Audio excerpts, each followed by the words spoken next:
11th meeting. Please stand for the Pledge of Allegiance.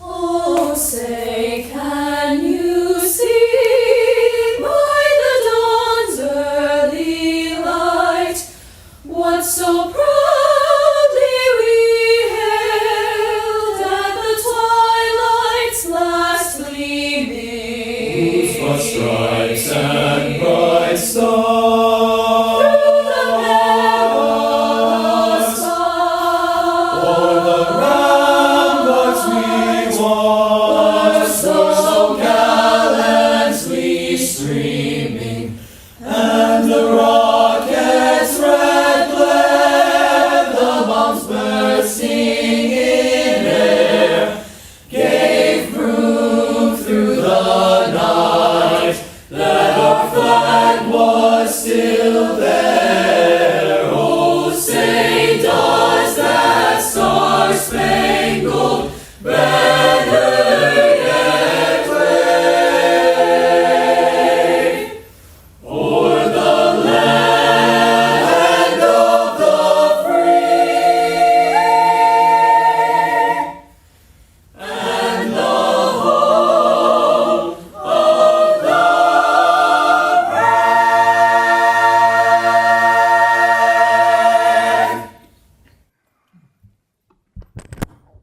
Brenda, would you do the roll call, please? Certainly.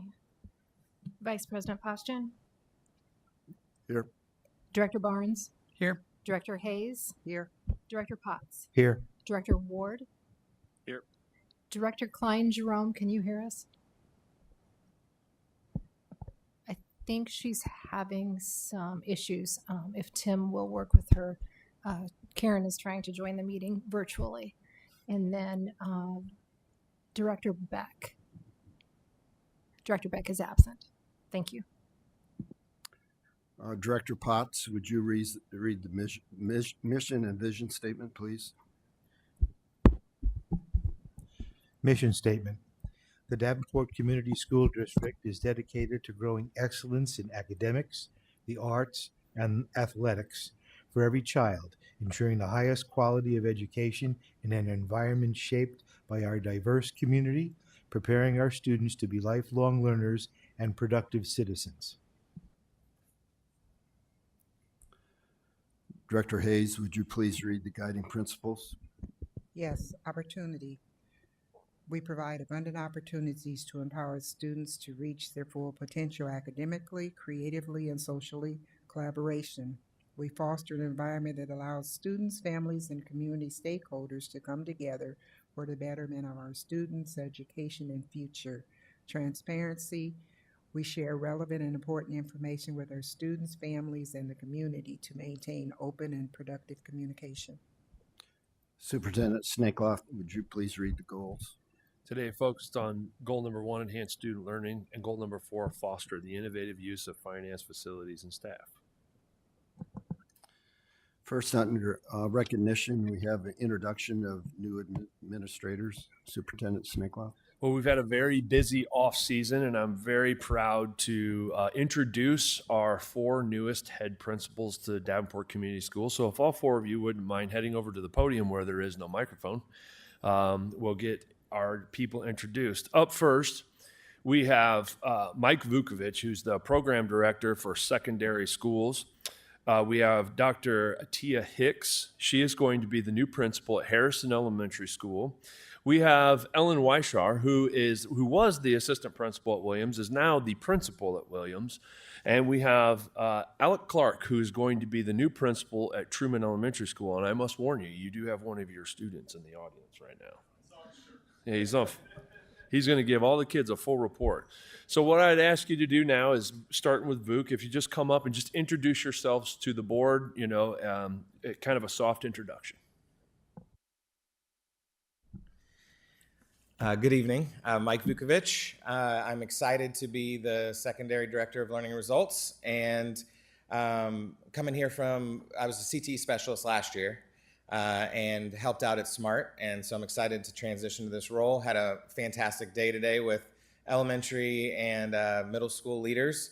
around our PLC process. Also, my son is going to be moving up here and attending Davenport Central, and we're excited for the experience here in Davenport. So thanks for the warm welcome. Hello. I grew up here in Davenport. I actually went to Johnson Elementary School and I went to Williams, and then I graduated from West High School. My first teaching job was here at JB Young. I coached volleyball. This used to be the small gym, so I coached volleyball in this gym. So I'm so proud to have grown up here in Davenport and to now work in Davenport. And the last 4 years at Williams has been a huge learning experience. We are coming together as a team, and I'm excited to continue growing excellence at the school. Hi, I am Dr. Tia Hicks. I hail from Texas. However, I am a military brat. I say that proudly. So I've kind of been everywhere but grew up in Europe. I came over from Pleasant Valley Schools as an administrator there, and I'm so excited to be here as the principal of Harrison Elementary School. I was at the junior high. It was a treat being at secondary, I must say, but I am super excited to be back with the littles. That is my foundation and where my heart stays. And I am just really excited. I've had the opportunity to be with Davenport with some professional development. We went over to SAI in Des Moines for a conference as well. So I've been able to already start to build some relationships, which is really important to me, and kind of get some background on the district. And I'm really excited for the things that Davenport is doing, building those systems and making strong processes and procedures and things like that. And so I'm just very excited to be here, and I thank you all for welcoming me into the district. Hi, good evening. I'm Alec Clark. I grew up in the Quad Cities, so been here for several years. My teaching career was in Bettendorf. I was a coach as well as sixth grade science teacher, and then past 5 years I've been an administrator in the Burlington Community School District. So I served as an elementary principal there, as well as recently just as the middle school principal there. So I'm very excited to be at Truman. Excited to be back home here in the Quad Cities and been able to get to know several different staff members as well as fellow administrators, and excited about the work that lies ahead for the district. Thank you for the opportunity. I've had an opportunity to, like Dr. Hicks said, we were at SAI, had an opportunity to get to know our new administrators, and I couldn't be more proud. It's very obvious that relationships are important to you, getting to know the people that you work with. That's always a great sign for new leaders in our district because that's really important to us. So this is our newest crop of head administrators to the Davenport schools.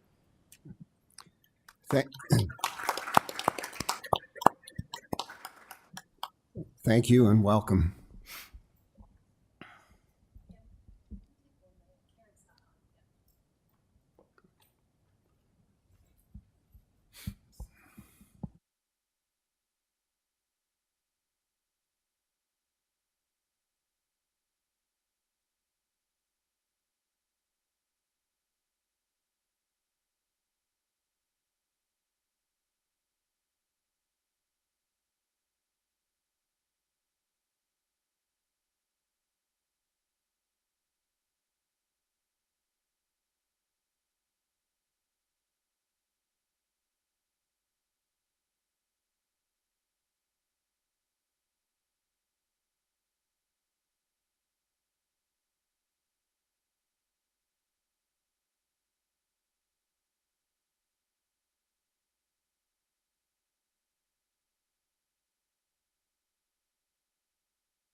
We have 3 presentations tonight, and the first will be legislative priorities for the UEN and IASB.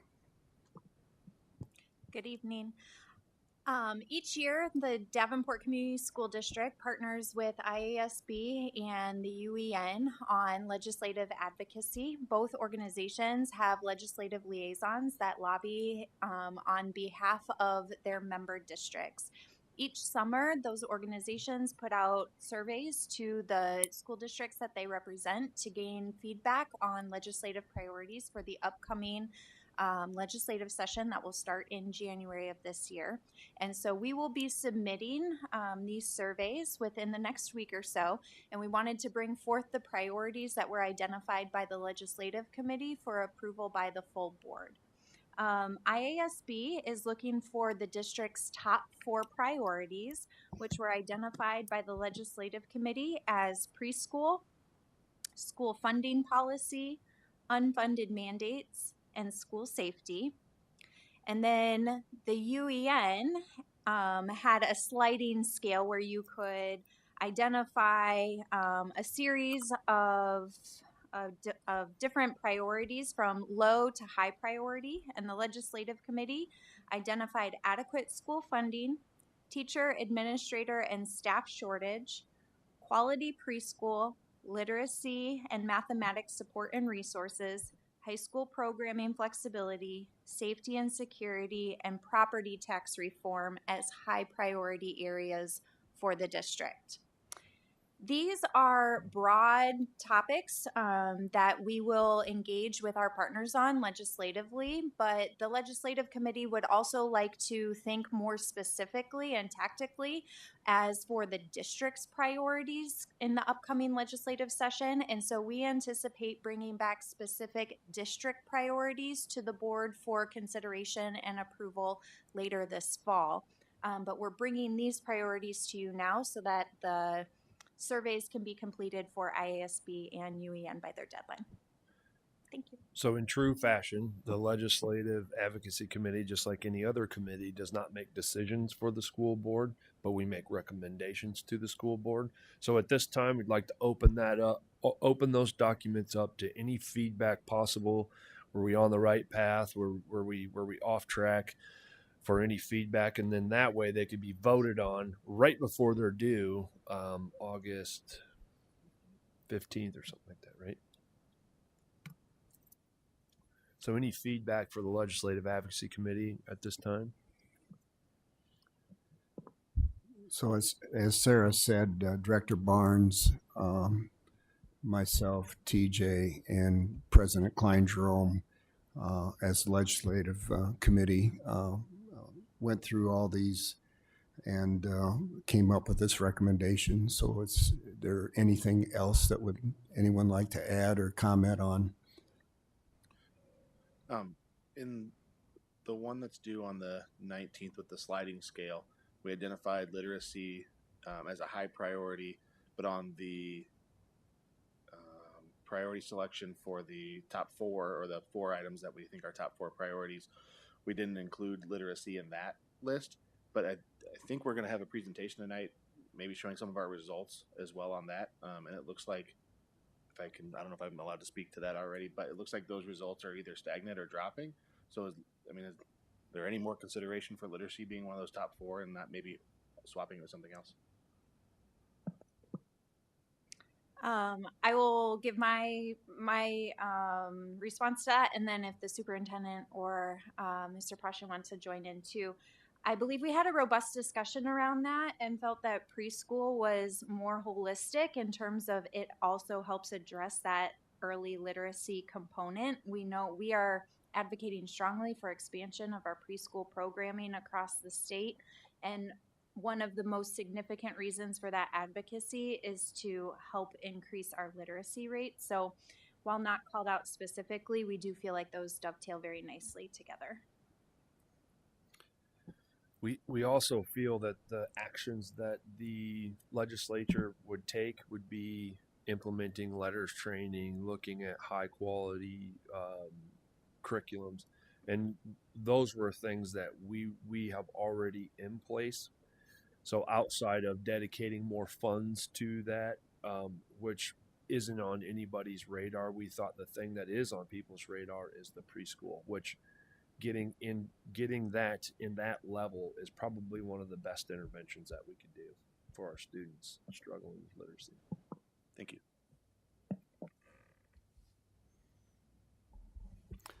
Director Barnes, did you have anything to add on that as far as the legislative committee? No, I don't. Just one other thing that President Klein Jerome asked for is there's a bill that's floating around in the legislature concerning IPERS and would have a negative effect on IPERS. So she, again, it isn't specifically spelled out here, but it is something else that we also feel we need to address, and so we'll put put that in also. Then, anyone have any objections to that? Very good. Thank you, Sarah, and we'll forward that on to UEN and IASB then.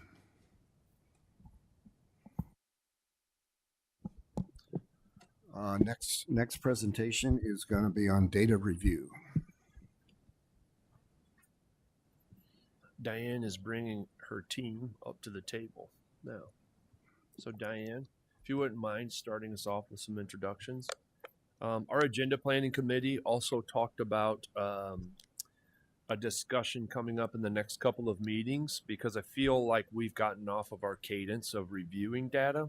So we're going to Diane is working on a proposal of what that cadence looks like throughout the course of a year. So that way we can bring that for feedback from the board. What data do you want to see throughout the course of the year? How often? And then that way we can ensure that we have the voice of the board in that. So this last year, I would say that with the changing of our schedule and the different things that we had in our board meetings, our data presentation kept getting pushed down the road.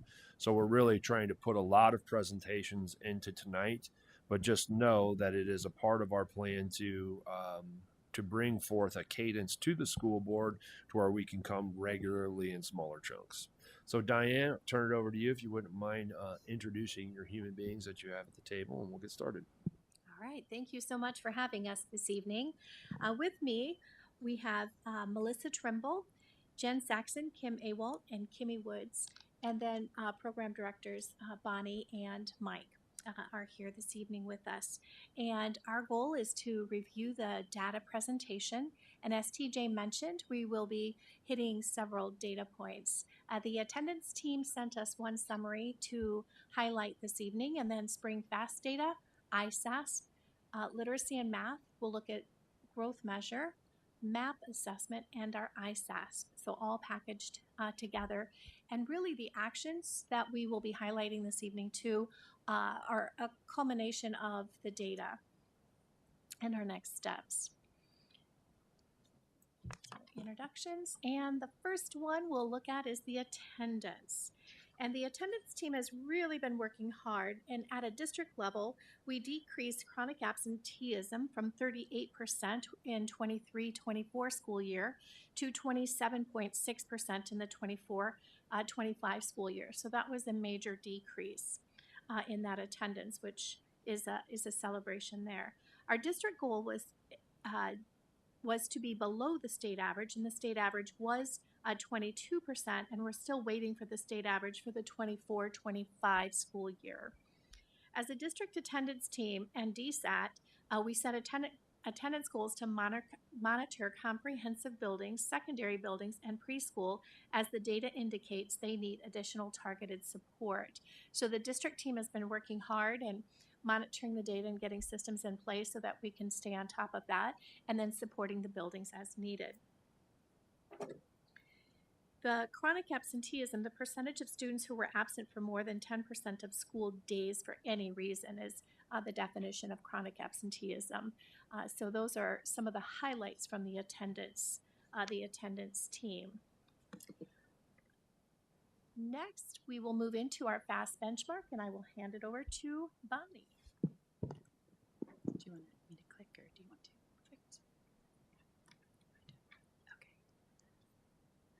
right, so we're going to jump in with FAST and looking at our healthy indicators like we typically do.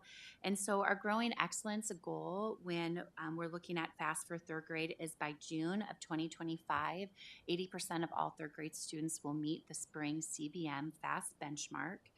And our goal is specific to third grade. However, when we're looking at our healthy indicator data, we're going to look at our universal screener because we screen all K through 5 students with that assessment. So we'll look at data for K5. Our SMART goal is a 3-year goal. We want to make sure we set high expectations for our students and their achievement.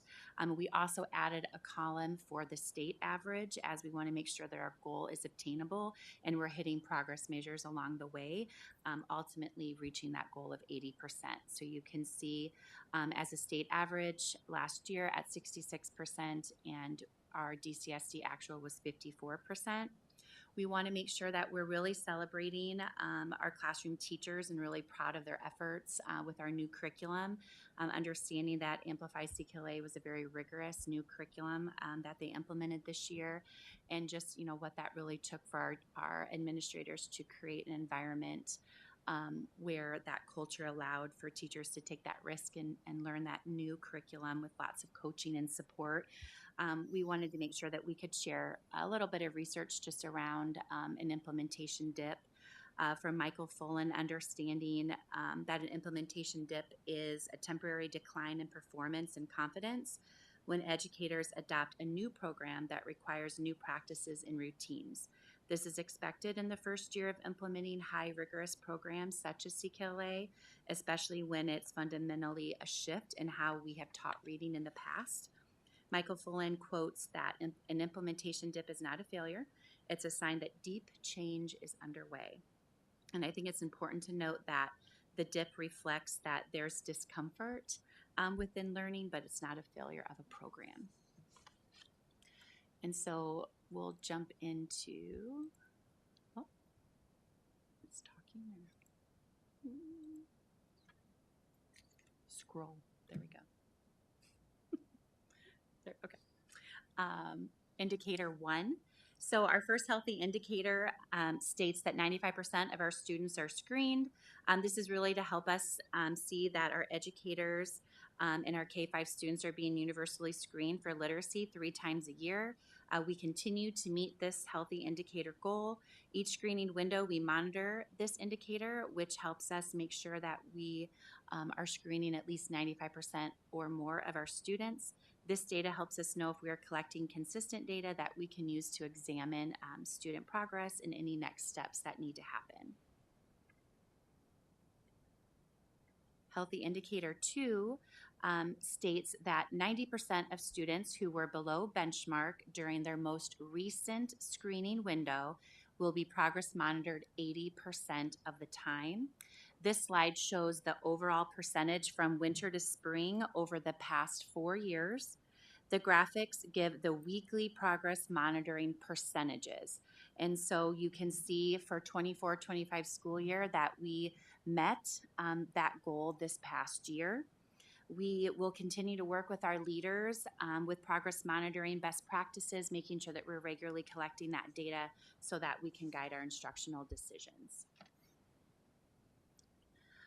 For healthy indicator 3, this is intended to help educators see whether students are meeting that literacy benchmark and to help determine groups of students who may need additional support. This indicator is directly tied to that growing excellence goal that I presented earlier, that 80% of our third grade students are at or above benchmark each screening window. The rationale for that 80% is that core instruction needs to work for enough students that our intervention system it doesn't get overwhelmed, that we have a healthy core that we can support with intervention as well. This also speaks to our focus on really making sure that we're implementing our core with fidelity so that we can hit that 80% mark.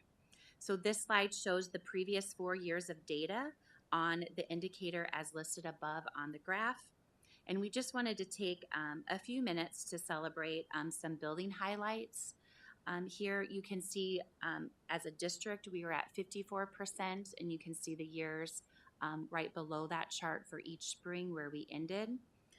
Some buildings we wanted to highlight were Bluegrass, maintaining at 73%. Eisenhower grew 5% from fall to spring. Fillmore grew 1% from fall to spring. Harrison grew 6% from fall to spring. McKinley grew 2% from fall to spring. Truman grew 1% from fall to spring, and Jackson grew 2.5% from fall to spring.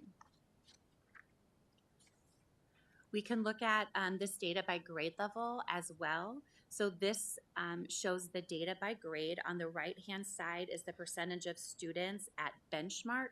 This, the assessment for K1 would be our composite score, that total score, and 3rd through 5th grade is the CBM rate, their fluency.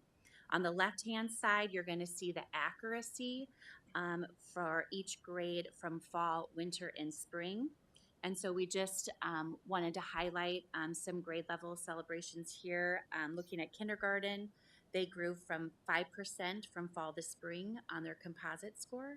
And 2nd grade maintained from fall to spring, which we often see a large decrease from that grade. Can we go to the next one? Thank you. All right, so for this indicator, this is Healthy Indicator 4, and it's intended to help educators see whether students who are screened and scored at or above benchmark in the starting window of the reporting period remain at or above benchmark in the ending window. So our goal is to have at least 95% of our students maintaining their status of at benchmark throughout the year. While we're close to this goal percentage, it shows we still have some work to do to ensure that our core is meeting student needs and helping all students to continue to grow between screening windows. This shows our fall to spring over the past 5 years across this slide. On our next one here, we can see Healthy Indicator 5, which is intended to ensure students who are below benchmark for 2 consecutive screening windows are scheduled in an intervention so that we are providing them with interventions. We've been consistent with ensuring that we're providing interventions for our students across our windows.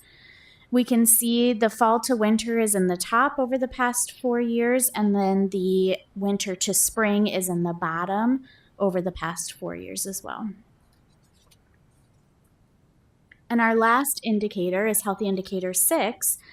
The goal for Healthy Indicator 6 is 65%, and it's intended to help educators see whether students who were below benchmark in the fall grew to at or above benchmark in the spring. This indicator helps us to monitor growth of benchmark students. This shows our district from fall to spring over the last 4 years and the percentage of students who grew from below benchmark to at or above benchmark.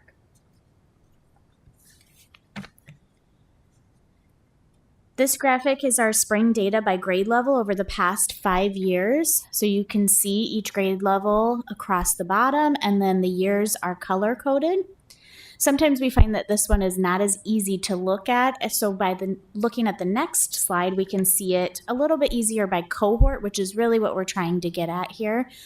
So this has our cohort data over the last 5 years, and then it's color coded. So you can see, for example, in that red color, we have our kindergarten students from 2021 and where they're at in 24-25. At that point, we've also marked on this graphic where that new implementation of our core resource comes into play so that we're able to track that as well.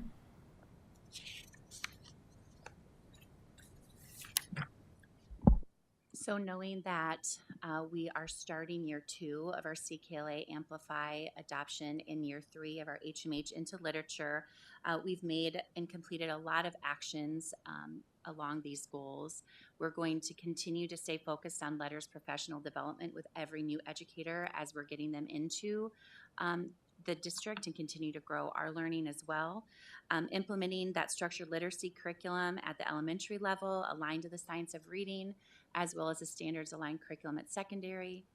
That continued professional development on curricular resources. We're continuing with our weekly leadership learning with our principals and amplifying HMH and really helping to build that coaching and support capacity at every level, and continuing those on-site coaching visits with feedback with Amplify and HMH. For next steps, continuing with that professional development of aligning that rigor to the grade level standard so that we're ready for these assessments. Our instructional delivery with embedded engagement opportunities is going to be a focus. Continuing to develop that weekly leadership learning, even moving into the secondary level, where we want to help continue to build that coaching and supporting that capacity at the secondary level. Providing support and monitoring and feedback of implementing our new curriculum resources and continuing to support our secondary screening practices so it doesn't just stop at grade 6. We can continue to monitor that growth. And we're going to transition to math. Right, for math, we use in K-8, we use HMH growth measure as our screener. We screen 3 times a year, the beginning, middle, and end. This first slide is just a graphic to visualize which students are at or above grade level are the green and the blue. And then you can see as the year goes on, our goal is to have those green and blue sections to grow larger than the yellow, orange, and red. So we have the same visual for each grade level.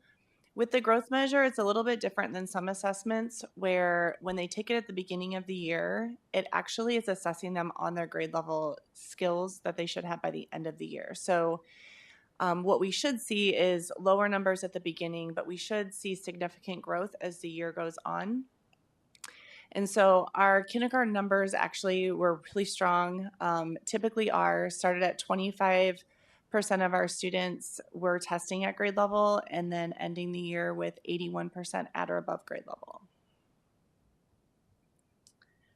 First grade, very similar start, 25% at or above, ending at 74.5% at or above grade level. Second grade began at 31% and finished at 64.1% proficient. Third grade, 24.7% at the beginning and finished at 60.4% at or above. Fourth grade, 24.5%. See, there's like a pattern here, right? About 1/4 of our students are on track. 52.1% at or above grade level at the end of fourth grade. Fifth grade, 24.6% and ended at 43.1% at or above grade level. Sixth grade began at 26.7% and finished at 40.9% proficient.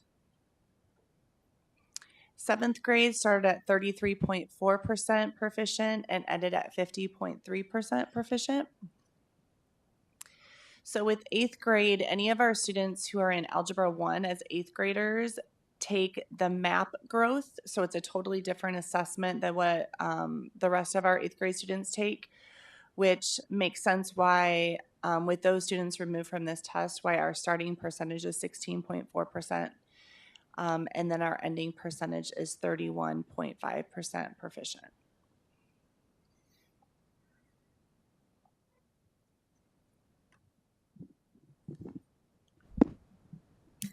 So for our ISASP data this evening, just a quick reminder on this slide that we test in grades 3 through 11 for English language arts. That particular test is actually a combination of 2 scores. The students take a reading test and they take a language arts writing test, and then those scores are combined into the ELA score. Grades 3 through 11 also take the math test, and science is done in only 3 grade levels, 5, 8, and 10. The data that we'll be looking at tonight, just to kind of preface, we're going to focus on how the data looks by grade level for an overall perspective. The subgroup data is not available yet. We're having it uploaded into Campus, so we will have that information soon, but it is not going to be the focus for tonight's conversation. So on grade 3, we will notice that the color coding has not changed from last year. So what you're looking at on each of these slides is going to be the dark blue and the light blue are combining together to show both our proficient and advanced students, with the yellow category being the not yet proficient. So on the first slide for grade 3, we do have an increase in third grade ELA from 47% to 52% proficient and advanced combined. For grade 4, you will again notice an ELA increase as well as a math increase in percent proficient and advanced. And again, the way I get those is just by adding the two numbers together in the blue categories. With grade 5, this is the first science one that you'll see because this is the first of the 3 years that they take science.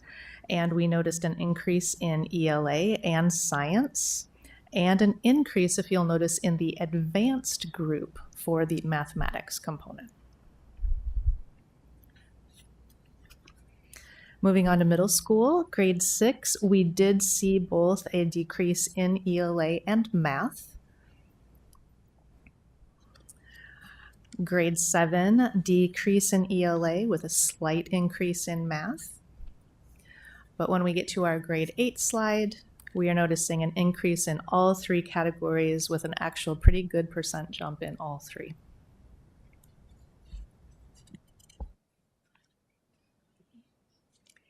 And in grade 9, we have an increase in the ELA from 53 to 58%, and in math from 33 to 40%. And in grade 10, something to highlight here is, again, the science increase. And if you think back to the 5th grade, the 8th grade, and the 10th grade, all science years of testing had increased. And so the trajectory on that has been positive. And then our last year of testing is grade 11 for ISASP, and you can see that we went from 42% to 49% in ELA and 32 to 40 in math. So definitely in the right direction. With that said, all of the data that we're looking at this evening is not where we want to be. So just want to be really clear on that we are going to continue to stay the course. We have some incredible work that's happening in the buildings, and we really need to double down on that. I don't think that there's anyone that I would talk to that would say that these are scores that we're comfortable with, nor that we're happy with, and that we'll continue to support buildings in every way that we can. As we've reviewed our data, we know that PLC Plus training to empower teacher efficacy is an area that we are moving towards for this year, and that will help our teams in each of the buildings to be able to use data in a very efficient and effective way that focuses on learning for all students.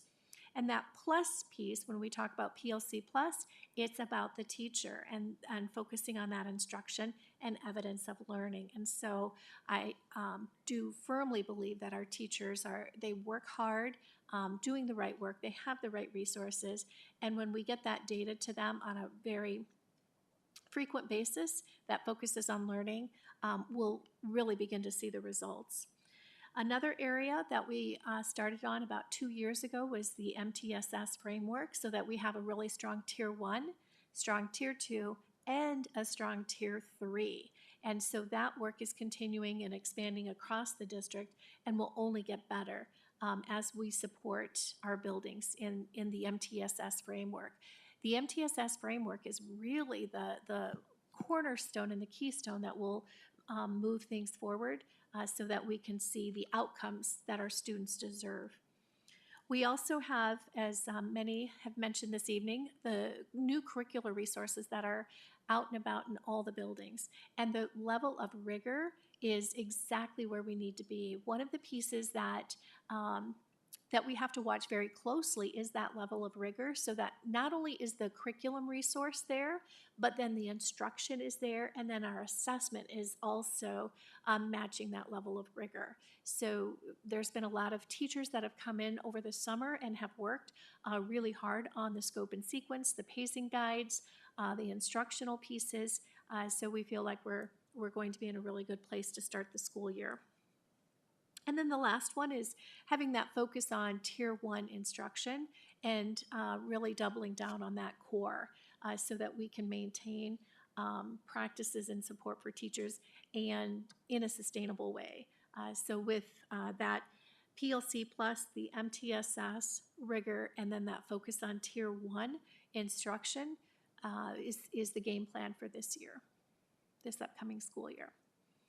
With that said, that is a preview of all of our spring data and summary of where we are as we finish up last year and moving into this school year. So just want to open it up for any questions that you might have.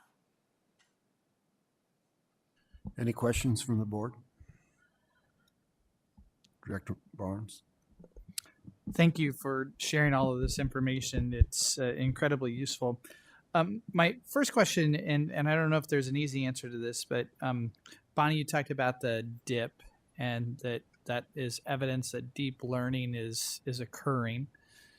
When does the deep learning start to show up in the data? If there's sort of scientific evidence of this dip, is there a sort of a projection of when we might start to see this take hold?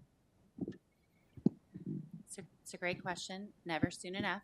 But we actually just in our PLC learning today that you've heard a lot of people mention, we read a little bit more about implementation science and really looking at a 2 to 3 year window of implementing something with fidelity before you would see the results that are intended. Okay, great. Thank you.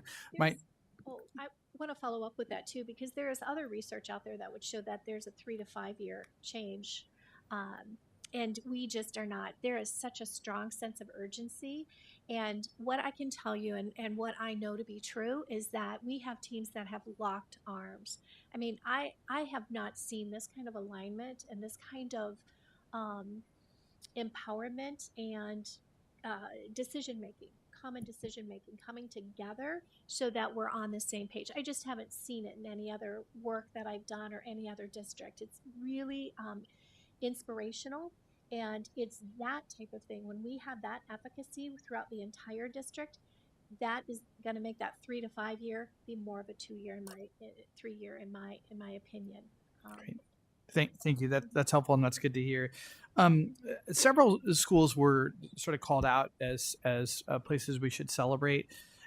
Is there some developing sense of what they did different or better or more effective than schools that didn't see similar improvement? And is anything emerging that we can learn from that they saw much greater increases? I would say that 2 of the buildings were our field test buildings, and so they're a year out. I would say that they've also, as we have looked at the data, have been using the data in their PLCs and instructional practices. So I think that those are pieces that really come together. And Jen would have. The other thing that we were looking at too was just fidelity of implementation and where teachers were at in their level of confidence and comfort in delivering the new curriculum, and that varied by different buildings, but we did see some correlation there as well. I have a question on fidelity of implementation, and I don't know if this sort of gets to the heart of that question. You cited a number of schools that saw better performance results than other schools, presumably in the district, and you've mentioned fidelity of implementation. Is that in the in-classroom? Is that the building principal? Is that alignment throughout? And is there a difference in buy-in with those schools that are getting better results in comparison to those that are not? I'm going to start a stab at that. I think it's all the things you just said. It has to be at the teacher level, has to be supported at the principal leadership level, all the way up through us. It's all working together, which when Diane talked about, locking arms, that's where I would see it.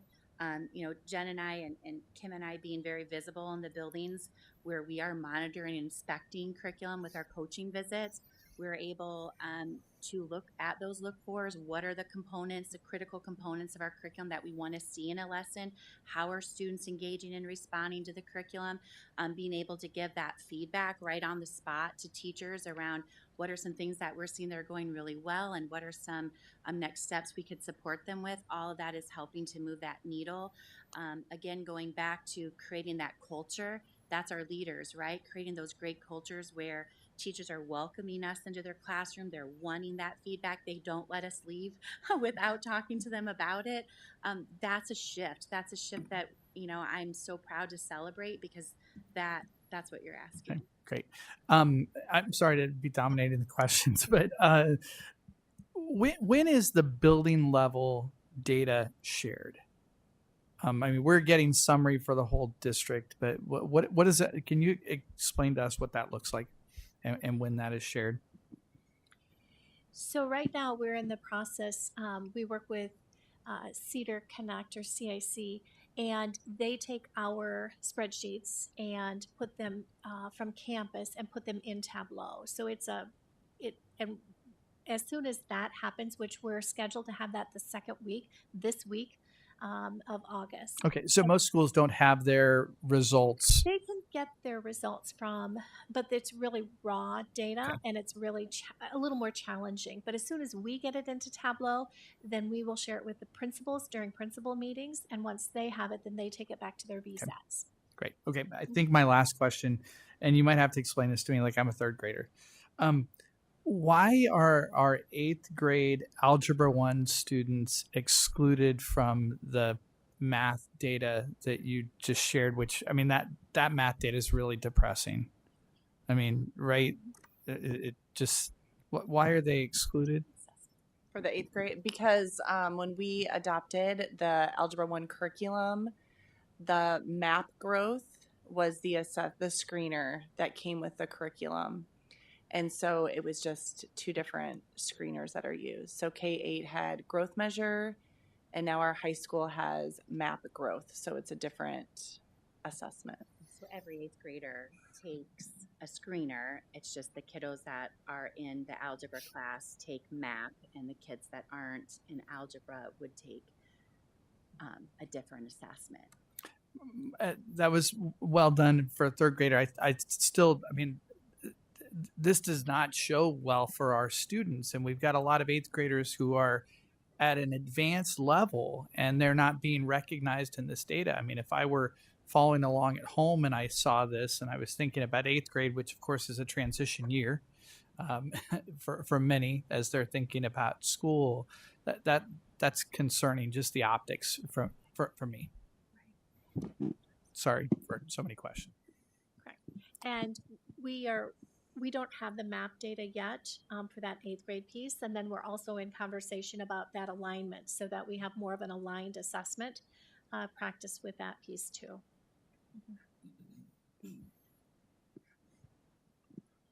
Director Hayes. Back to you, Bonnie, again. With you had mentioned the dip, and with the new curriculum and the training, do you anticipate a huge dip in the beginning of this fall?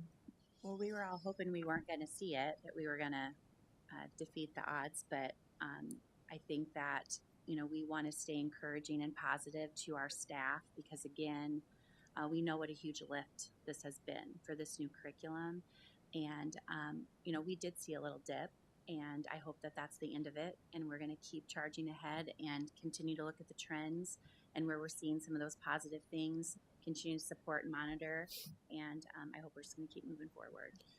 And with your visits, when you go in, if there is someone struggling, what is in place to assist with that right away? Love it. So lots of things. So we partner with the building level coach and principal when we go in. So we'll have a team of support that if there are any next steps, we always meet with that building level principal and coach over what could that look like to support the teacher. So not only do we have the external coaches with Amplifying HMH, but we have our internal. And again, the importance is really building that capacity of the internal, because we know that those external coaches are going to go away. And we want to make sure that we have the expertise within our district, not just within, the humans up here, to help do that and sustain that. I would say another level of that support too is we'll have one of the ILDs call and say, we need all hands on deck in this building to do walkthroughs. I mean, Bonnie pulled a team together and after talking with ILDs, and that has been incredibly helpful, because then that gets the data to the principal so that they can process what needs to happen at that level. We've had calls from ILDs and from principals, and we always work through ILDs to make sure that a specialist will be called in. I think each one of our specialists have gone in and not only supported and coached, but modeled lessons, co-taught lessons, worked with principals directly. And then Mike and Bonnie have worked really hard on the whole specialist role. And one of our department goals is to be in the buildings and to be visible. We hear that loud and clear from our principals, and so that's that role that we're gonna step up and make sure that we're out there every day, all day that we can. Director Ward.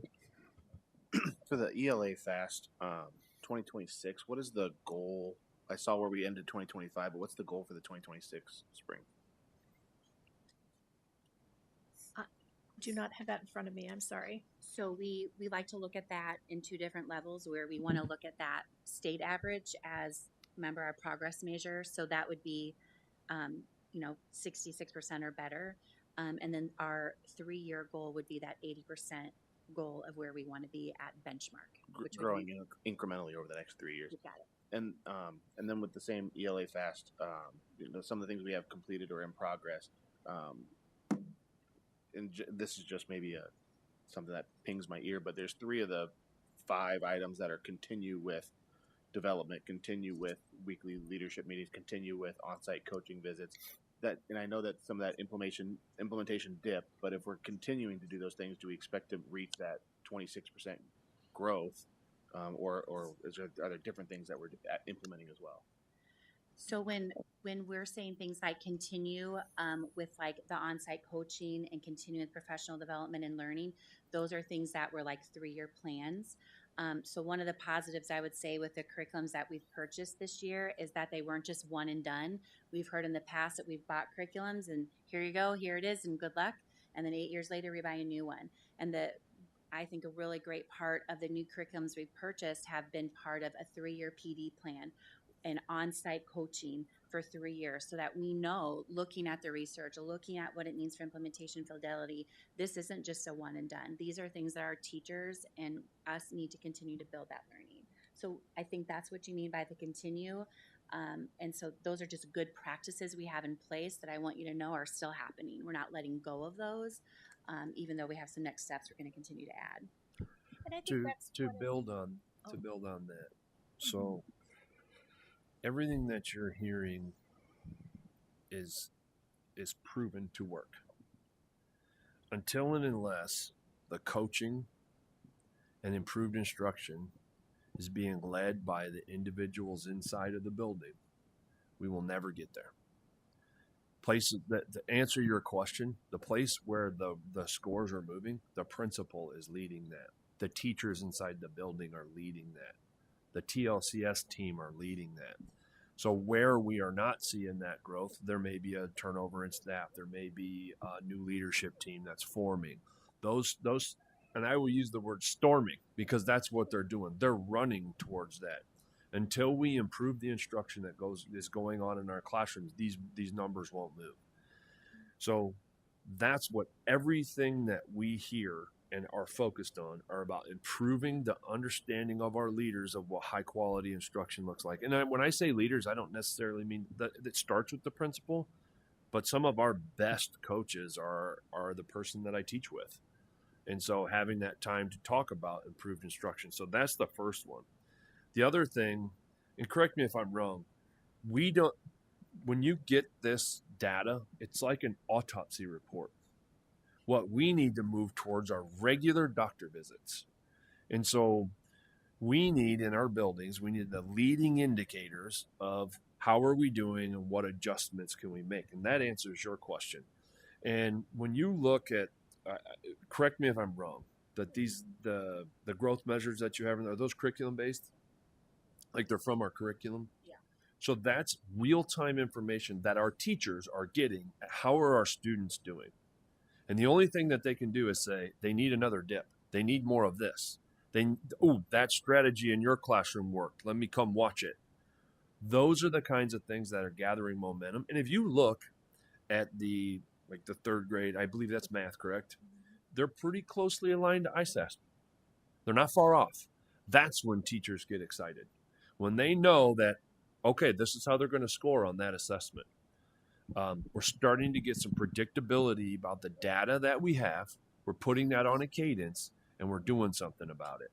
That's when we're going to see the growth. Because to your point, if we provide professional development, or the building provides professional development, and it doesn't actually land in front of the students, it doesn't matter.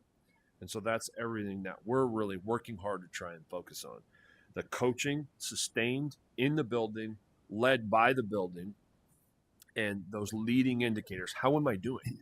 If I can get up and step on a scale every morning to know how I did yesterday, that's very helpful. And we're in that society. You know, that this thing will tell me how many steps I take in a day. And that's really, really important to a lot of our teachers. And I think when you read the MTSS and the coaching and things like, that's what that means. The people inside the building. And if you look at Fillmore, say, for example, who was recognized by the state maybe last year, they've had almost no turnover in their staff. Their leader's been there for 5 years. I think you were there at one point, Bonnie. So there's also some continuity in staff things that we need to set goals towards, because when the staff stays in place, that's when things are, and we're starting to see that settle back in. And particularly in our, when the board voted to do differentiated pay at our comprehensive buildings, those people are staying in those buildings. They're developing teams. They're starting to do some of the things that we're talking about, coaching one another. So to me, that's the most important thing here. And I see evidence of that. We collect evidence of that. And for the first time since I've been in this district, it's been with, not at. We've attempted it many times. And if Director Klein-Jerome was here, we would echo her, like, keep the clipboard, people. No, this is about supporting the human beings in the classroom with their new tools that they have. If we continue to do that, we will see the growth necessary. We will trend in a direction that's positive. Well said. And just to follow up on that continuation, also when we look at data like this, it's easy to sit here and say, oh, let's try this, or we need to do that, and what we need to do is stay the course. And that's what happens so many times in the world of education, is we jump to what we think should happen. But as TJ mentioned, everything we have in place is evidence-based, it's supported. I spoke with a national consultant last week that that had done some presentations, and we kind of wanted to investigate. So I shared everything, our MTSS guidelines, our core instruction, the resources we're using. And he's like, oh, wow. So he said, we're going to put you on an accelerated piece because we have the foundation, we have the infrastructure, and it's now about execution. Hey, Ken, this is Karen, and I came in late. I had the wrong link to hook in, so I only got part of this. But the frustration is always there for me when I see this, because every year we hear, we're working out, and I look at those scores and I'm just like frustrated, And I want you to know that as a teacher, if my scores weren't where I hoped they would be, I was just as frustrated as I am now as a board member. I believe that the teachers are working their tails off to try to get this done too. I'm with you when you say, I see the urgency. It's like every year it seems to be the same thing. We're working on it. We know but we're not getting there. And I find it very frustrating. And I know the teachers do too, because like I said, nobody wants their kids that you've taught all year to have these scores that aren't where you feel they should be. So anyway, I apologize for, like I said, joining late, but I had the wrong link to get in. So thank you. Thank you, Karen. I'll echo some of her same sentiments. I'm very frustrated and disappointed when you look at the figures. But I've been in enough classrooms that it isn't for a lack of effort. And we have the supports, and with the new curriculum, I guess my one question would be, of all the curriculum that we've adopted here in the last couple of years, and we've spent millions of dollars on it, is there any area or any company that you've worked with where they have not come through or have been short on their supports? No, we have had some incredible responses, and we have, we have every vendor on speed dial. So when there's a question that comes up, we have immediate access. And when I say immediate, I mean it's a phone call away when we have an urgent question that we have. And I don't know if any of the specialists want to share an example, or if Bonnie wants to, because we're talking ELA, math, science. We've had social studies out there. We've had, across the board resources that we've adopted.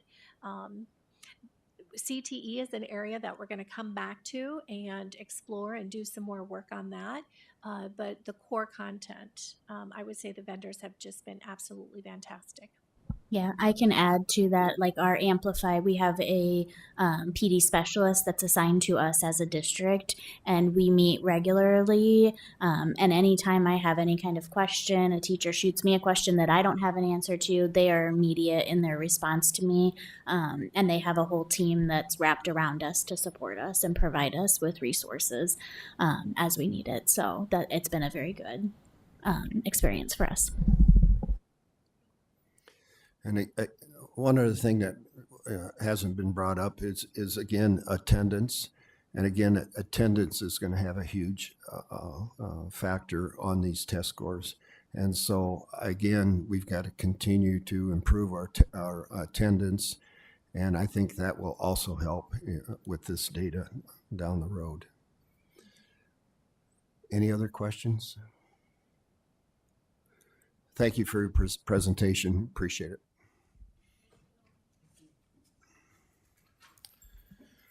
Next, we'll move on to update on cell phone policy implementation. As many of you know, the legislation reinforced the strengthening of the cell phone bans in our schools. And so today we're going to kind of talk about how the district is going to go about implementing that. Mr. Flynn is here. He's been meeting with our principals, as this is mainly a secondary issue. And so there's been principal meetings. How are we going to implement? How are we going to enforce all of those things? So John, thank you for being here. Turn it over. Thank you, Superintendent Schneckloth. Don't have as many friends as Diane, so apologize for that. But I'm going to talk through a couple different pieces today.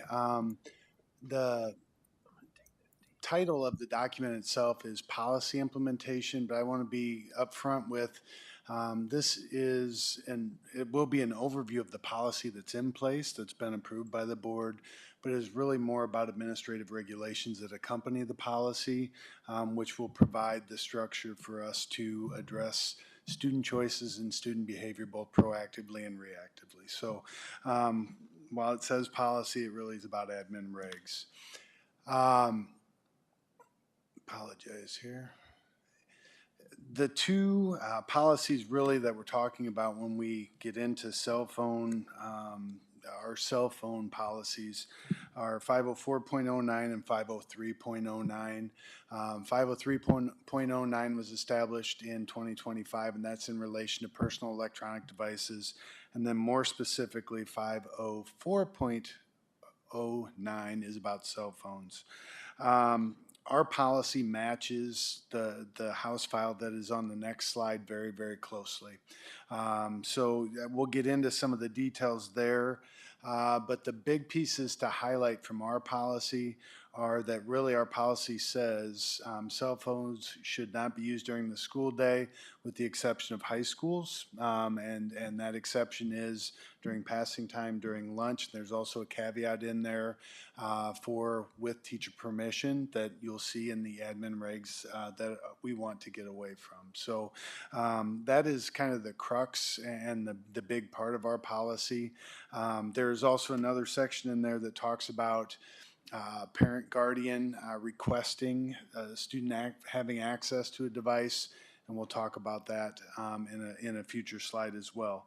But currently, during the school day, our elementary students that have them, and it has not been a large issue at our elementaries, they are often away. They're in a locker, they're in a backpack. They are not a part of the student's person during the school day. At the middle school, same policy, often away during the school day. There's some differences within our buildings about how they carry that out, and we'll talk about that in a little bit as well. And then at our high schools, it's often away during instructional time. And previously, that has been instructional time has meant I'm in my seat. We have a block of instruction, teachers giving instruction, and during that time, I am not on a cell phone. Through talks, and I should be upfront about this too, everything that's being discussed today in terms of admin regs was a collaboration between our high school principals, district admin team, and then middle school principals when they came back, because they were off during the month of July. So there have been a lot of different folks at the table and providing feedback into this. But to a T, our principal said instructional time means instructional time, and that means if the class period is from, hypothetically, 8:35 to 9:20, you will not have your cell phone out in class. If you have to go to the restroom, you will not have your cell phone out. Instructional time is instructional time during that period of time. So that is where we are with those three. As we get into House File 782, and that is the legislation that took effect on July 1st, basically legislation said that our board needed to put a policy in place that reflected the pieces that we'll see below. And as I've said, our policy is in a very good spot in terms of matching what the House File said. But there are a couple pieces here that I'd like to highlight. There were some very specific points that we have to make sure that we're meeting. One of which is we need to clarify what educational devices are going to be allowed and provided. As you know, we provide Chromebooks for all of our students, and that is the instructional electronic device that we will allow during class time, during instructional time. The policy itself had to outline how parents can communicate with buildings, and our schools have been equipped with where we're not with cell phones. They do have cell phones, but they've been equipped with phones since phones were invented. So that has not changed. That is the method that we would ask parents to use. And this will be spelled out in some communication that will go out as well. But if a parent guardian calls the office, a message can be relayed to a classroom, to a student, almost as quickly as it can if a cell phone's being used. So we have that built into our system, and that will be communicated. We also need to have a protocol for securely storing student devices if they're in the school's possession. So to put that in John speak, if a student has a cell phone out, device is confiscated, we need to have a spot where that device can be secured so it's not just thrown on somebody's desk or thrown somewhere where somebody else could get to it. Need to understand that we're in the process of purchasing lockable cell phone boxes for all of our buildings. Those will be housed in the office complex of each building, and the expectation will be that those are used if a cell phone has to be taken. Another piece of the legislation is that we have to have discipline policies and a petition process for parents or guardians in the case that they have a real reason for a student to have a device, and those are related to health and mental health. And we'll talk about that as we get into the administrative reg in the next slide. And the last piece of legislation dictates is that we have a plan for students who have IEPs or students who have 504 plans, and those plans themselves necessitate a cellular device to be on the student's person or access to a cellular device. And I will just say that we follow IEPs and 504s, and if something is written into a plan based on a student need, we will follow the plan as it is written. So with those pieces on the table, I would like to get into the administrative reg, and this is really the meat of where the work has gone. The policy has been in place for, in some way, shape, or form for many years, but we haven't had consistent language to be used by our buildings as part of the administrative regulations. So the work that went into this really focused on putting a system together that can be replicated in each building, putting a system together that not only can be replicated but can be monitored and that we can hold people accountable for.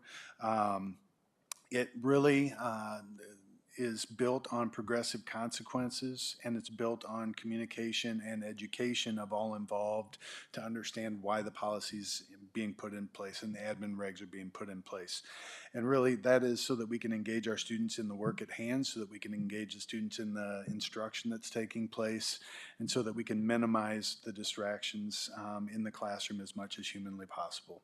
I will say anecdotally at the buildings who implemented some of these things, and I'll speak most specifically for Central, I had conversations with both teachers, administrators, not both, teachers, administrators, and some students about the effects within the classroom, and they've stated that their engagement level was higher, the conversations were deeper, teachers felt like they were teaching, and students felt like they were learning with these pieces put in place. So we're really looking to replicate some things that were successful there and to build upon the system as well. The admin regs themselves are built on, like I said earlier, a phone shouldn't be out during instructional time. On a first offense, a minor referral will be written for a technology violation. The cell phone will be taken by school administration or staff, will be housed in the office. Parent guardian will be called, and on the first offense, the minor referral, a student will get to take their phone with them at the end of the day with parent or guardian consent. So conversation will happen. If the parent's like, yep, go ahead and give it to them on the first offense, they will get to that opportunity. On a second offense, it's going to be a major behavior incident referral in Infinite Campus. With that will come the same contact home. The difference with the minor and the major is that the cell phone will only be released to a parent or guardian, and they have to come to school to get said device. The third or subsequent offense becomes as much an issue of defiance and insubordination as it does a technology violation. So with each of these steps, we're still trying to teach the students, hey, here's why. You know, we have this policy in place so you can be engaged in instruction. We get to the third or the subsequent offenses from that point, it becomes as much an issue of, hey, here's the rule, we need to have you follow it, and we'll still follow up with educational pieces, but two different referrals will be written on the third or subsequent offense, one for a technology violation, that will be a major referral, and one for defiance and insubordination, and that will also be a major referral. So from the third offense on, if things continue and changes are not made to the choices that students are making, there will be progressive discipline in terms of defiance and insubordination. In terms of the tech violation, we get to that third spot that we're going to have buildings write cell phone plans with the students. Cell phone plans, there's going to be some leeway at the buildings because buildings know their students, buildings know the circumstances. They are going to be able to put a plan in place that most effectively meets the student needs. But we will be coaching our buildings up on different options that might be available. Not having or checking a cell phone in or out for a specified period of time, using yonder pouches, which we've had in place at Williams and at Smart towards the tail end of the year, so that students can have devices with them but can't access said devices, and so forth. So again, there's an educational piece, and there's also a, hey, you need to follow the rules piece to the steps that are in place here. So again, we developed these steps in collaboration with the high school principals. The tights really are going to be that everyone has to adhere to these expectations and to these regulations, and that's every teacher, that's every period, that's every day, because we all know that when things are done inconsistently, those holes are what lead to major issues as we implement these types of things. The tights are going to be that our building administrators and responders adhere to the steps that I just mentioned to you. And the tights are going to be that the lockers are used to secure phones if they have to be confiscated. There's some loose involved in this in terms of, as I said earlier, our middle schools have different systems for how they do the off and away at the beginning and end of a school day. I believe at Wood right now, the students are putting them in their lockers. At Sudlow, they're turning them in at the beginning of the day into a ninth period classroom and then taking them home after ninth period every day. There are other buildings where this has not been an issue, so they're going to stay with their status quo. I want you to know we know where the data is this year, or from the 24-25 school year. We're going to be able to see where the data is at different dipstick points throughout the school year, and we'll be looking to adjust as we need to ensure that we're doing things that are actually getting to what we want, and that's engaging our students in the learning in the classroom.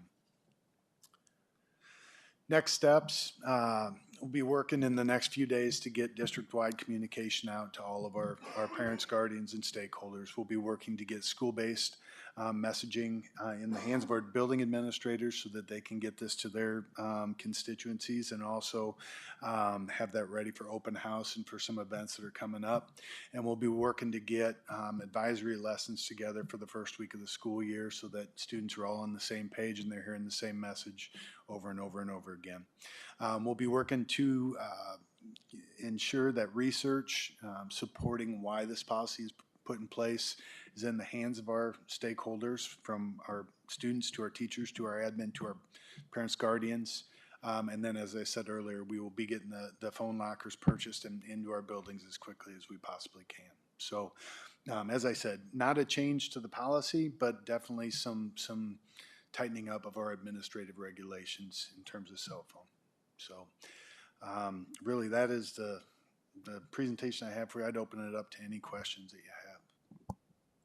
Director Ward? The difference between the minor and major escalation for this tech violation was pretty clear. But what's the parental involvement on the major referral for the insubordination if it gets to that third event or more? It would be very similar to what's done for the tech violation, but there's a different set of consequences of administrative responses to defiance insubordination than there would be for technology. So basically, if you think of it as lanes of responses, it would shift to a different lane of responses that our administrators would follow. Does that answer? Yeah, thank you. Anyone else? Hey, John, I realize, this is Karen. Elementary kids, you said usually isn't a problem, but we're saying they're going to go in their lockers. They have no locks on lockers. So what's to prevent somebody from coming along and taking it out of a locker and suddenly there is no cell phone? We will continue working with our elementary admin on that. As this was developed and over the course of time, I had looked today at the number of offenses that were there, and this doesn't deal with maybe the question that you're asking, President Klein-Jerome, but this has not been as hot button of an issue for our elementary schools as it has been for our secondaries, in large part because there are fewer kids that are carrying phones at that age level. We can definitely get that on elementary principal agendas and meetings coming up to ensure that we have systems in place at each building so that devices are secured and taken care of. Yeah, I would just hate to say, put it in your locker and then somebody steals it because there's no locks on it. Thank you. John, I don't have a question, but just a comment, and I've made this comment before. As far as I'm concerned, the lunch period is also instructional time, and so to me, if we're trying to get kids to communicate more, we're working hard on a portrait of a graduate, and one of the pillars for the portrait of a graduate is communication. And so our kids anymore just don't communicate, and I think that's a hindrance. The lunch period is a perfect time for students to interact and get more involved, but that's just my 2 cents. If there's no more questions, thank you for your presentation. Thank you. Are there any board reports? Okay. Next, we'll move on to communications. Open forum is a time for members of the community to give input at a board meeting regarding school district issues or concerns. Individuals who want to speak, please fill out an open forum request and give it to the board secretary prior to open forum. The form is available in hard copy for in-person attendees or on the school board page of the district's webpage for those who want to participate virtually. Virtual participants must email their request to Brenda T. at tbren@davenportschools.org by 3 p.m. on the day of the board meeting. The board will not act on any issue presented during open forum if it was not published as an agenda item. Iowa open meeting laws prohibits action on any issue that is not on the agenda. The president may set the amount of time allowed for individuals to speak. The board asks that no charges or complaints be made against individual employees of the district or community. Remarks that reflect negatively on the character or motives of any persons will be called out of order. You will be asked to state your name and home address prior to making remarks. Please note that board meetings are recorded and recordings are available online.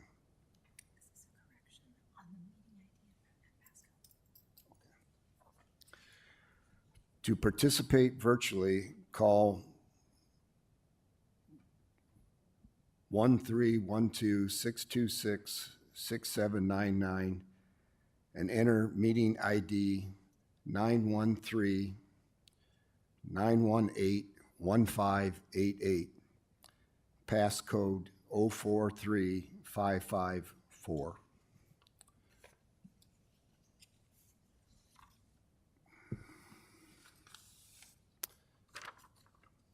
And we have one open forum request, Christina Hall. You come to the podium and you have 3 minutes. Hi, my name is Christina Hall. My address is 915 Bridge Avenue, Davenport, Iowa. I'm speaking on behalf of my son today. He's in the audience there. He's starting 6th grade. I did file an open enrollment for him through Bettendorf. I missed the window. My daughter has been open enrolled in Bettendorf for the past 3 years. This is her 3rd year. She's going to the high school this year. The start time is 8:10 a.m. for the high school in Bettendorf, and the time for his school would be 8 a.m. The distance from Bettendorf to my house, the school, is about 4 miles. His home school is supposed to be Smart Intermediate, and that's also about 4 miles in the opposite direction. So I was hoping that you guys would approve it. Bettendorf said that's the only way they would look into it and accept it. I just don't find it feasible for me to make it 8 miles in a distance within a 10-minute period time for pickup or drop off in the day. So I'm just hoping that you can find it all in your better nature and approve his open enrollment for Bettendorf. That's all I have to say. Thank you. Thank you.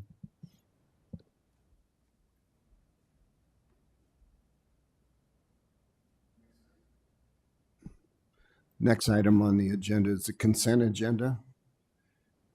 Can I have a motion for the consent agenda? Vice President, Director Hayes. I move the board accept the consent agenda as written. Second. It's been moved and seconded. Is there any discussion? For the, sorry. Go. For the open enrollment denials, it didn't. I don't know that that's the one that was brought up is on that list. Is that one of the two? Okay. Do we want to discuss it outside of the consent agenda, or do we want to accept the consent agenda? If you wanted to discuss it, I think you can discuss it right here. I mean, yeah, I think we should talk about the open enrollment. I mean, with a sibling in a different district and logistically feasible. I mean, attendance is a big deal for us. We're setting someone up for failure, but worth discussion in my opinion. Well, for us, the deadline is the hard line, and when we look at what are the circumstances, the allowable, the state allows us to look at bullying, things of that nature, and this doesn't meet that. I understand mom's concerns, and those deadlines have really helped all of our districts, staff, move things forward. So that's why we are holding firm with the direction that's given with the deadlines and things like that. And we do review extenuating circumstances.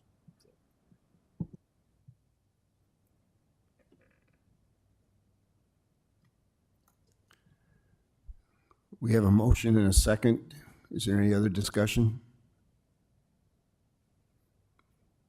All those in favor say aye. Aye. Aye.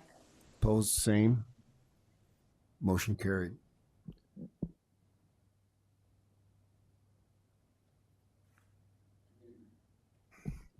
Committee reports. Breaking barriers. None at this time. Legislative advocacy, we just went over that, what we did at our last meeting as far as our priorities for UEN and for IASB. Local School Advisory Committee. None at this time. Long Range Facilities Planning. We met this last Friday. Couple of things to report. The athletic field at Central is under construction over Brady Street. We have the bids for North this evening to vote on, and they apparently have come in about 5% under estimate. Subtler and Smarter on schedule to be finished on time or ahead of schedule. It's looking now like Smart may be finished before Sudlow. Let's see. The facilities master plan meetings are going to start in about a month, and that's for our beginning of our phase 2 projects. As you know, we went through the facility master plan with the public for phase 1 several years ago, and we're starting that cycle over again for the phase 2, which is basically targeting early education and special ed continuums. In other words, where we have programs and where there's spaces and that sort of thing. The board president is going to address that group when it meets for the first time, just to let them know that there's, just as we did with the first group, there's no plan in the bag. We don't have a plan in the drawer and they're window dressing, so then we're going to whip it out and say, hey, great, we got a plan, because we don't have a plan. And that's not a bad thing. I mean, because when we did this the first round, we all need to be very pleased with the results, because we engaged hundreds of people in the public. We closed 3 elementary schools and did that with virtually cooperation of the public, as opposed to being met with pitchforks and crosses burning in our yards, which has happened in prior occasions when we've had to close a school. In addition to which, we've got great support with what we're doing with building a new Sudlow and building a new a new Smart. The work at North that we're going to begin, and all the athletic fields, the turf fields at West, North, and over Brady Street Stadium, the bus lot changes. I mean, it's amazing. It's absolutely amazing. And we're hopeful that round 2 will have the same outcome, the same positivity that we've experienced in, and it advances learning for other kids in the district. Thank you. Policy. We had to postpone last week's policy, and recognition we have not met this summer. And for Finance Committee, we're scheduled to meet next week.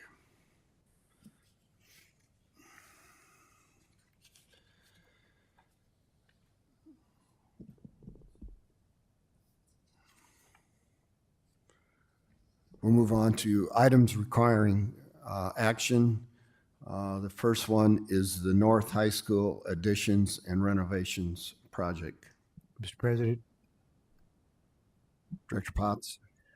I move to award the North High School addition and renovations project to the lowest responsive bidder, Bill Bruce Builders Incorporated, in the amount of $29,542,000.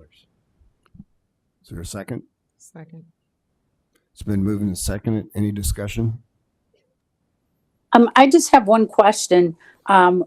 There's, and I can't open up the link to see, but there's like 5 or 6 segments that, it says, okay, letter A, and then it lists the 3 bids, and then letter B and the 3 bids. Why were they not awarded separately versus just as a whole group then? Does that make sense? Are you discussing the alternates? Yes. Well, we decided to accept all of the alternates in the bid. So if we were in a spot where we couldn't do that, we could pull those alternates out as we needed to. And in this case, we're advising to take all the alternates. As a whole package rather than individually hand them out. Yes. And the reason we're doing that? That's typically how we do it. That's just part of the overall bid. So when we calculate bid totals, we take the bid as a whole, not each individual one for each different contractor. So if there was one with an alternate that was lower on one thing, but the overall was higher, we take the overall from one contractor. Yeah, because I did notice some were lower than the one that we are awarding the bid to. And I just wondered why we didn't just separate them all out. But okay, I get it. The other thing, Karen, on this is Kevin. When you have one general contractor to award alternates to another general contractor, then you're going to have 2 general contractors on the same site. Having them work together is not feasible. So the alternates, when they place the bid, is the expectation that the district will choose which alternates they want and will always go with the lowest total bid for one contractor and not split them. Okay. Thanks. I've got one question too. Were these the only 3 contractors that bid on the project? Yes. Thank you. Yep. Any other questions? It's been moved and seconded to award the North High Addition renovation project to Bill Bruce Builders. All those in favor say aye. Aye. Aye. Opposed, the same. Motion carried. Next is the North Addition and renovations HVAC train. Mr. President, Director Potts. I move to award the North High School additions and renovations HVAC and controls project to Train US Inc. in the amount of $4,337,401. Second. It's been moved and seconded. Is there any discussion?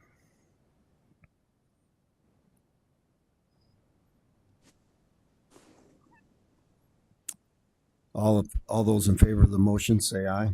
Aye. Aye. Opposed, the same. Motion carried. Next item, Bluegrass Geothermal Heat Pump Replacement Project. Mr. President, Director Hayes.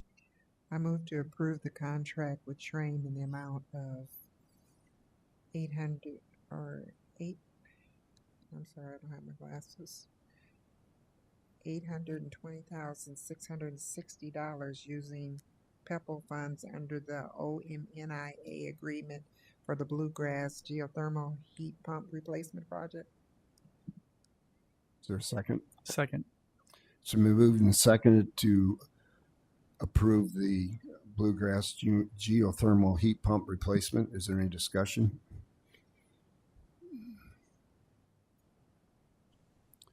All those in favor say aye. Aye. Aye. Opposed, the same. Motion carried. Next item is the Madison Flooring Replacement Project. May I have a motion? Mr. President, Director Potts.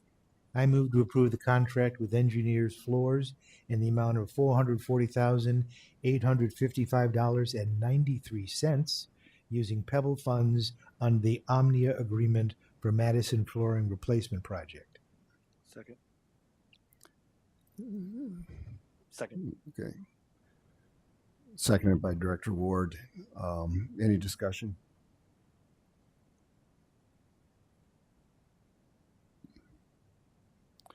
All those in favor of the Madison Flooring Replacement Project, say aye.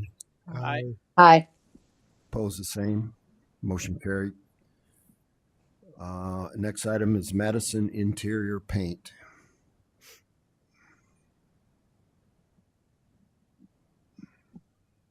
May I have a motion? Mr. President, Director Potts. I move to approve the contract with K&J Finishing Company in the amount of $113,645 using Pebble funds for the Madison Interior Painting Project. Second. Seconded by Director Barnes. Any discussion? I do. I have a question. I thought we were working on 3 buildings, Madison, Wilson, and McKinley. Why is McKinley not part of this list, or is that being done internally? We are doing Eisenhower right now, and these would be the other 2 in this timeline. So. Oh, okay. Sorry. I Got the wrong. misstated the last meeting. Actually, I think you guys had that question, and that caught me off guard, and I didn't quite have the right answer at the time. So maybe that threw you a little off. But we are working on Eisenhower right now, and Madison and Wilson are also going to get worked on next. My goal is to, right after this, get started on getting quotes for next year so that we're ready to go next summer and we can start them all right away. We were changing some stuff up here, trying to get all on the same page before we started these projects and a few things. So slowed us down a little bit. Okay. Thank you. Any other questions? All those in favor of the motion for the Madison Interior Painting Project, say aye. Aye. Aye. Opposed, the same. Motion carried. Wilson Interior Paint. May I have a motion? Mr. Vice President, Director Hayes. I move to approve the contract for K&J Finishing Company in the amount of $83,370 using Pebble funds for Wilson Interior Painting Project. Is there a second? Second. Second by Director Barnes. Any discussion?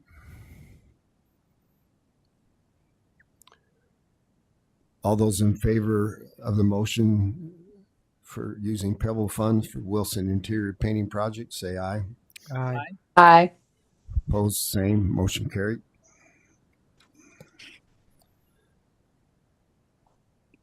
Next item is the Power School Business Plus renewal. May I have a motion? Mr. President, Director Potts. I move to approve the Power School Business Plus contract for fiscal year 26 for $255,382.93. Second. Seconded by Director Barnes. Any discussion?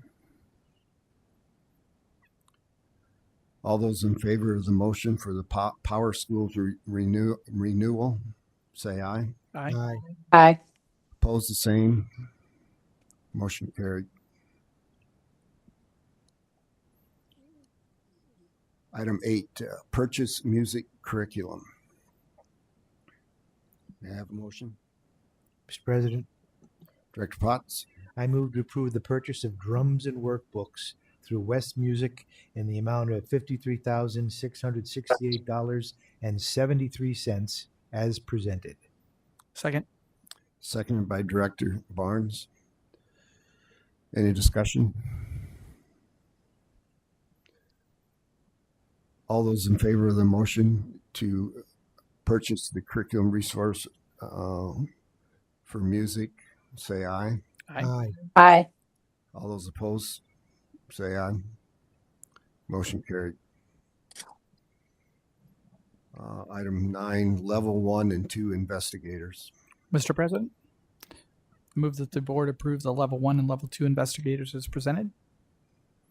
Second. Director Hayes, second. Any discussion? All those in favor of the motion of the level 1 and 2 investigators, say aye. Aye. Aye. Opposed, same. Motion carried. Item 10, equity coordinators.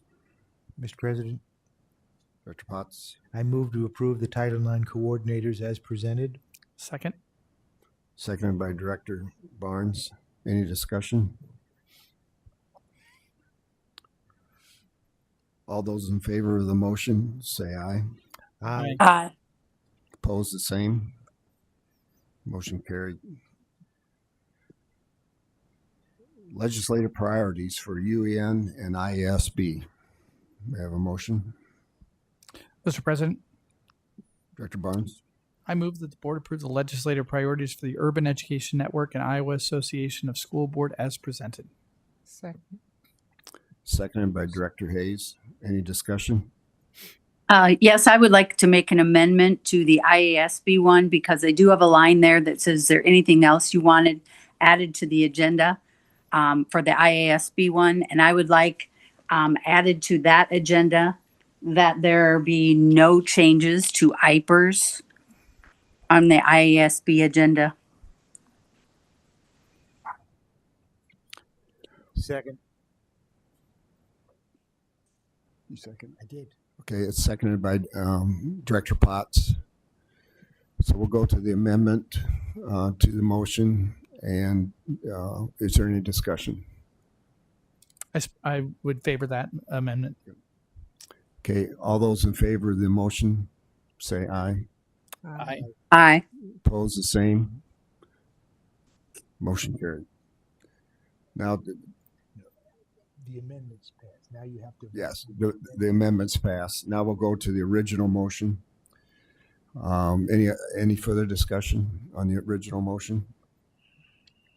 My question might be for what we just passed, but isn't the ISB one, isn't it just the question of yes or no, not what you want to add? Like, does your district want to make any amendments to the legislative resolutions or submit new resolutions? And then do we yes and fill in? Because it's just a blank yes or no box to check. Well, this is kind of in addition to, it's a discussion that we had earlier in the meeting. Karen, I don't think you were on then. We did discuss that earlier to add that to it. But there are some other items that we are going to address as far as the school district's concerned. And TJ, do you want to add anything else to that? So these priorities that we have here are the overarching priorities. What we're going to come back with is a tactical list of that directly relate to us. For example, this will definitely be on ours. It will impact our hiring capacity. The other things are around concurrent enrollment, preschool, and safety that are very specific to us that we will continue to move forward. So the notion that IPERS component will be added. We will add that in when Brenda goes to fill out the section. We will there's a spot where we can add others in. It'll be a write-in. But for us, that feedback was very clear for our tactical items that are specific to Davenport schools, where we will come back. And that's when we sit down and meet with our legislators individual. We do the whole group. That's where we really come and give our high priority list. That's kind of a new evolution for this upcoming year that the Legislative Advocacy Committee was recommending. And you might also add about what we talked about last year as far as the management fund. Oh yeah, exactly. Yep, absolutely. With the flexibility for us we're not asking for more dollars in the management fund, just the flexibility to purchase safety equipment and personnel out of that management fund. We got really close last year, so our goal is to get that across the finish line. So, but those are coming back at an additional meeting. We wanted to get these are due in the next couple of days, and we wanted to get these to the finish line. Any other questions? Yeah. Why was item number 9, student opportunity, poverty, and 13, special education, not a higher priority?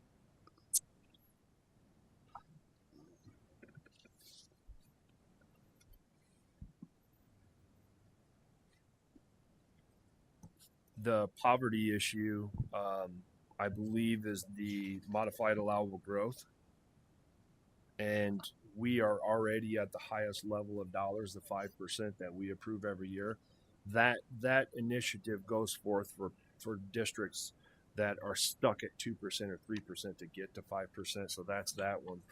The special education identification, instruction, and continuum of services.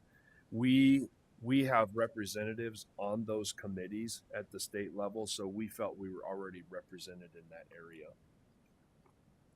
We have a direct connection to the lawmakers there, and our team they've already asked, the UEN's already asked for representation, and we're representing there. So we didn't think that would be something.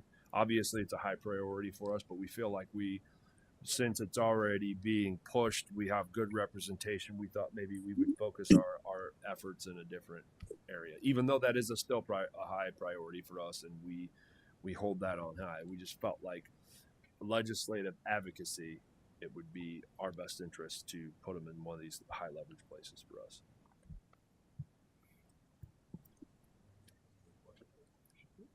Anything else? Okay, all those in favor of the original motion, say aye. Aye. Opposed, the same. Motion carried.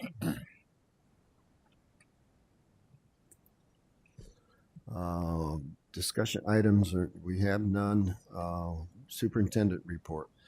I'd like to share an instance of hard work and a little bit of effort and elbow grease on a part of a lot of people.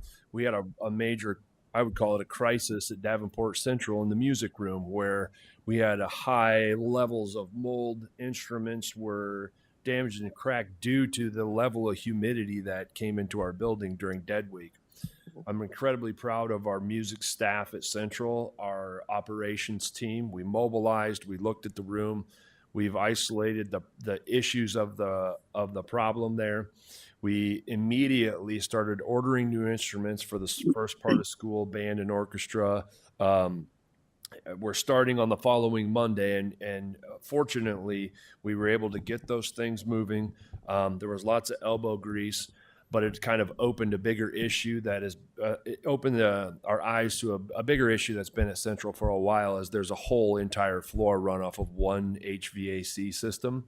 And it doesn't matter how many dehumidifiers we put in this very large space, that the second the air handlers turn on, it redistributes the humidity that is in the basement of Davenport Central. The space confinements that exist there require, obviously, for your band and orchestra, they require large spaces. And so right now we are looking at mitigating the current issue that we have. I would also say that this has been an extreme year for that. That space has been a pretty humid space to begin with, and it has been for many years. But all across the Midwest, there's been talking to our restoration company, there's been 1,000 requests for air to be tested, and they're at one of our local high schools. They have 60 people working around the clock to get the humidity out of the building. Those are some facts that we're dealing with right now. So while we're looking at the short fixes, there's two things. One, we have to address the air in that space, and there's only one way to do it, and that's to seal it up and put its own air handler unit in that place. So Josh and his team are looking at what are the options for that. That is not going to be a cheap fix. And two, it's really hard to determine if a cello is cracked because of the humidity that's constantly in there or because it's 25 years old. And so it's really put a spotlight on we need to start evaluating the instruments that our students have. Now, we have purchased instruments, we have district-owned instruments, we have instruments that loan. So right now, Diane and her team are really digging into what is our instrument situation across the district. What's the best plan to move forward, to inventory them? What's the life cycle of them? All of that kind of things. And so, one, I'm incredibly proud of how our district reacted. We escalated that process, even when Josh was on vacation. We still met, and he had to come back and kind of fix some of the messes that we made. But we moved the ball forward. When with the notion of kids first. And so I'm incredibly proud of our district for doing that. We also can see where we got to have some future planning in the basement of Davenport Central to create an environment where our instruments are in a temperature controlled, and also take a look district wide, what are our needs, which would also be a long range plan. So I'm sure that has been out there. We just wanted to give an update on that. I'm incredibly proud of our staff for the way that they handled and moved that forward. That concludes my superintendent report. Administrative report.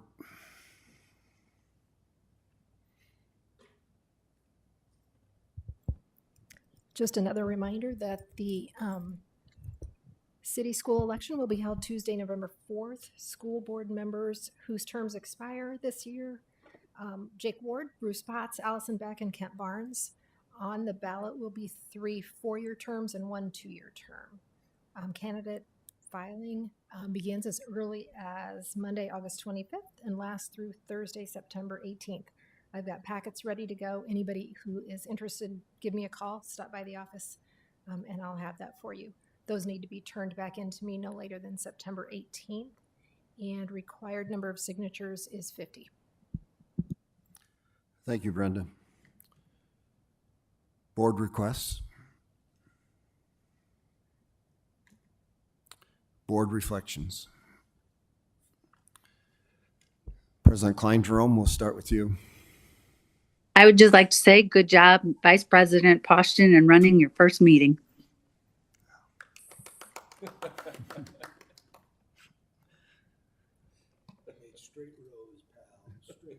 Director Barnes. Just want to extend a welcome to the 4 administrative leaders who were welcome tonight. What a impressive group of leaders to lead our buildings and be a part of our district. Also wanted to just note, again, in our agenda tonight, the investments we're making in our physical facilities are just incredible. And one of the greatest risks, which I think the superintendent just spoke to, is deferred maintenance in buildings. And we're making investments at the right times in our buildings to ensure that we don't have lots of Davenport Central basement issues. And I hope that that's something that our community really recognizes, that we are investing in the school district and the students and our human resources in a very impressive way. And tonight was another example. Dr. Potts. I think the data presentation I thought was very helpful, and to me it was encouraging. There's some progress being made. I remember the last time we did this, we were pretty critical. I think it was in a cow, and we were pretty critical. But there's obviously progress is being made, and that's important.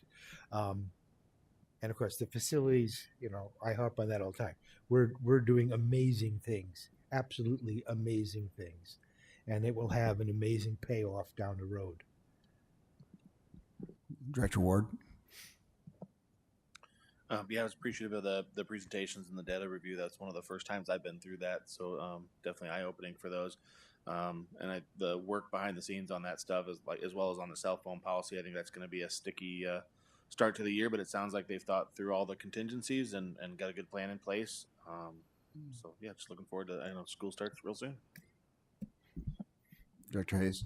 I too was impressed with the data report. Again, they weren't as harsh as they were, and we're still in the progress of getting better. And I really like Bonnie's explanation of the dip and coming back, so I'm looking forward to that. I'm also excited about the phase 2 of long range to see where that takes us, since phase 1 went so smoothly. So we can only go up. Superintendent Snakela. The data presentation is nowhere near where we want it to be. And we have the right people in the right places going in the right direction. And I know that those human beings reflect everyone in our district, and how hard we're going to work to make sure that our students have every opportunity that they can, and for us to ensure that they're learning at a high level.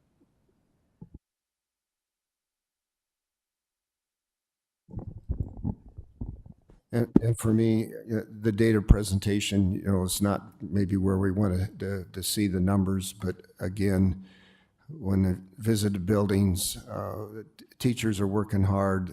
They have the support. The school district has done a good job of getting those supports. And I'm excited about the new administrators that are coming on board, and I think that's going to be a huge positive.